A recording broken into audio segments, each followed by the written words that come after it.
Assalamualaikum warahmatullahi wabarakatuh. Kami dari kelompok mata kuliah PTIK yang beranggotakan saya sendiri Nada Fairuz, teman saya Niken Ayu Anggraini, dan Devina Aulia Dilani akan menerangkan tentang kasus pelanggaran etika yang pernah terjadi yang berhubungan dengan 8 jenis pelanggaran penggunaan TIK.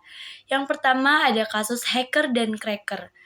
Dua warga Indonesia berhasil bobol kartu kredit via online Polda Metro Jaya melalui Kasat Cyber Crime Ajun Komisaris Besar Winston Tommy Watuluyu. Berhasil meringkus dua pelaku kejahatan cybercrime. Kasus mereka yaitu membobol kartu kredit secara online milik perusahaan di luar negeri. Kedua cracker ini bernama Adi dan Ari.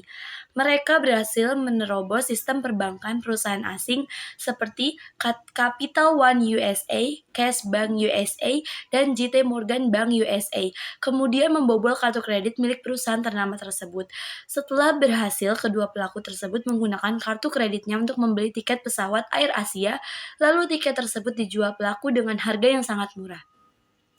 Tidak tanggung-tanggung, untuk menarik pembeli, mereka sengaja memasang iklan seperti di situs wedding.com dan kaskus.com. Dan hebatnya lagi, dari pengakuan kedua cracker tersebut, mereka mempelajari teknik bobol credit card ini secara otodidak.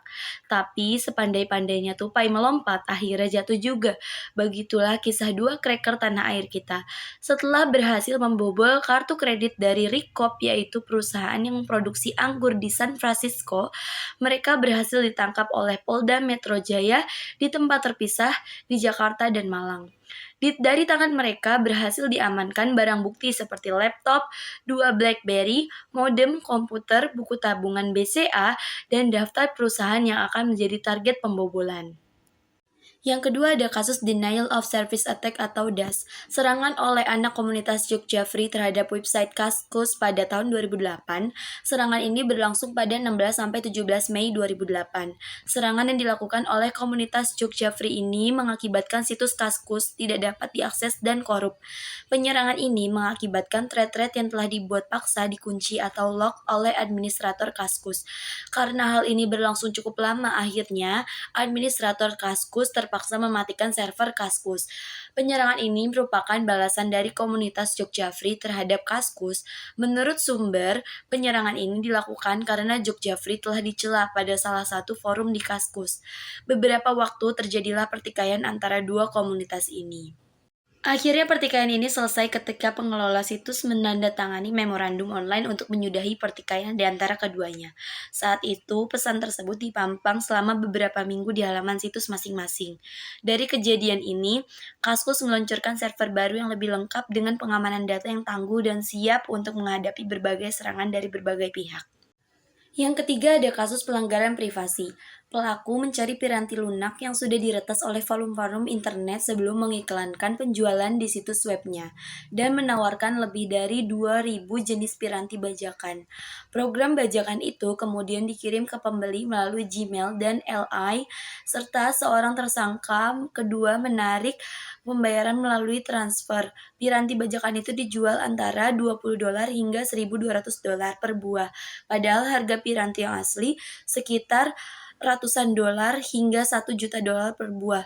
Praktik kejahatan ini terungkap setelah sebuah pabrikan mengetahui bahwa produk mereka dijual di website LI, yaitu crack9999.com, dan memberitahu aparat. LI kemudian ditangkap oleh agen AS setelah beroperasi penyamaran selama 18 bulan. Selanjutnya ada kasus fraud. Contohnya di PT Asuransi Jiwasraya atau Perseronya. Pada tahun 2015, audit BPK menunjukkan terdapat dugaan penyalahgunaan wewenang Jiwasraya dan laporan aset investasi keuangan yang oversight dan kewajiban yang understate.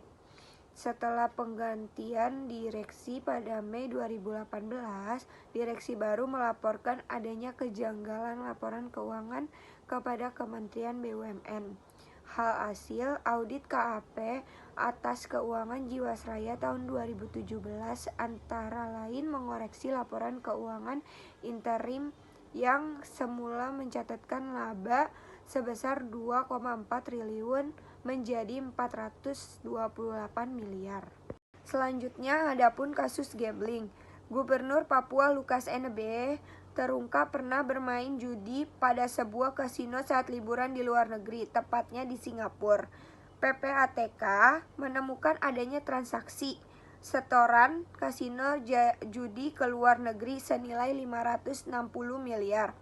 Temuan ini berdasarkan hasil analisis transaksi keuangan Gubernur Papua NB.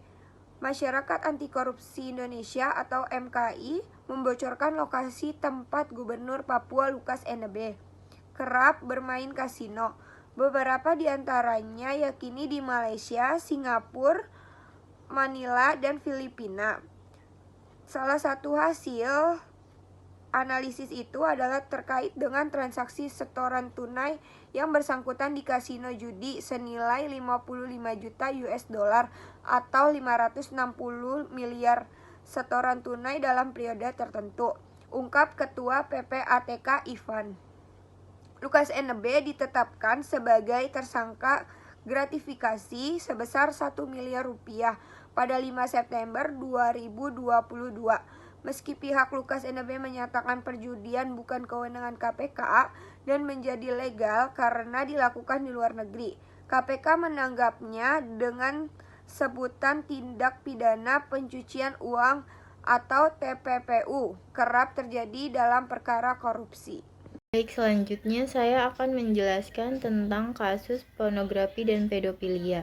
Pornografi itu kasusnya ada video porno artis Ariel dan Luna Maya serta Cut Tari awal Juni tahun 2010, tepatnya 3 Juni 2010. Dalam kasus Luna Maya dan Cut Tari menjadi salah satu contoh kasus pornografi yang terjadi di lingkungan selebritis Indonesia. Ariel dinyatakan bersalah dan dikenakan sanksi maksimal 12 tahun penjara karena melanggar UU pornografi. Ariel dan juga Luna Maya pada saat itu kehilangan pekerjaannya sebagai model sabun merek tertentu di Indonesia. Sedangkan Cut Tari yang sudah menikah bisa dituntut hukuman selama 9 bulan penjara untuk perzinahan bila terbukti bersalah.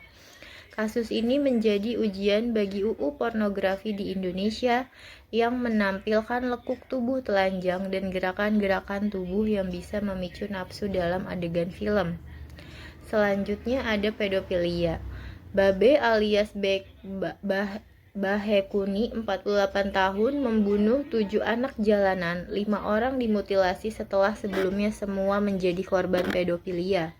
Kasus yang sangat kejam ini semakin membuka mata masyarakat awal Januari 2009 bahwa kekerasan terhadap anak tampaknya semakin mengancam dan lebih kompleks. Lebih miris lagi, kasus ini adalah pengulangan kasus serupa, yaitu kekejaman robot gedek. 7 pembunuhan yang dilakukan oleh Babe ada polanya. Si pembunuh sadis ini selalu memilih calonnya yang berada di luar anak-anak yang dia pelihara. Dia senang dengan anak-anak yang dipeliharanya, kecuali Ardi, yaitu korban terakhir yang berasal dari anak yang dia pelihara. Anak-anak yang dipelihara oleh Babe tidak pernah disentuh, meskipun Sarlito mengatakan bahwa Babe termasuk pedofilia atau menyukai anak-anak. Selanjutnya ada kasus data forgery. Kejahatan kartu kredit yang dilakukan lewat transaksi online di Yogyakarta, yaitu Polda Daerah Istimewa Yogyakarta menangkap 5 karder dan mengamankan barang bukti bernilai puluhan juta yang didapat dari merchant luar negeri. Begitu juga dengan yang dilakukan mahasiswa sebuah perguruan tinggi di Bandung, Buy alias Sam. Akibat perbuatannya selama setahun, beberapa pihak di Jerman dirugikan sebesar 15.000 DM atau sekitar 70 juta. Para karder beberapa waktu lalu juga menyadap data kartu kredit dari 2 outlet pusat perbelanjaan yang cukup terkenal. Caranya, saat kasir menggesek kartu pada waktu pembayaran, pada saat data berjalan ke bank-bank tertentu, disitulah data dicuri. Akibatnya, banyak laporan pemegang kartu kredit yang mendapatkan tagihan terhadap transaksi yang tidak pernah dilakukannya. Modus kejahatan ini adalah penyalahgunaan kartu kredit oleh orang yang tidak berhak.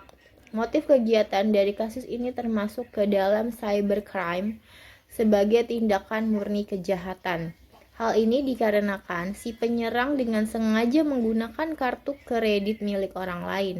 Kasus cybercrime ini merupakan jenis carding. Sasaran dari kasus ini termasuk ke dalam jenis cybercrime menyerang hak milik atau against property. Sasaran dari kasus kejahatan ini adalah cybercrime menyerang data pribadi atau against person. Beberapa solusi untuk mencegah kasus di atas adalah: 1. Perlu adanya cyber law. Cybercrime belum sepenuhnya terakomodasi dalam peraturan atau undang-undang yang ada. Penting adanya perangkat hukum khusus mengingat karakter dari cybercrime ini berada dari kejahatan konvensional. Perlu adanya dukungan lembaga khusus. Lembaga ini diperlukan untuk memberikan informasi tentang cybercrime, melakukan sosialisasi secara intensif kepada masyarakat, serta melakukan riset-riset khusus dalam penanggulangan cybercrime. Yang ketiga, penggunaan enskripsi untuk meningkatkan keamanan. Penggunaan enskripsi yaitu dengan mengubah data-data yang dikirimkan sehingga tidak mudah disadap. Plain text diubah menjadi ciphertext untuk meningkatkan keamanan. Authentication, penggunaan user ID dan password. Penggunaan enskripsi dilakukan pada tingkat Socrates. Ya, baik, segitulah presentasi dari kelompok kami. Terima kasih.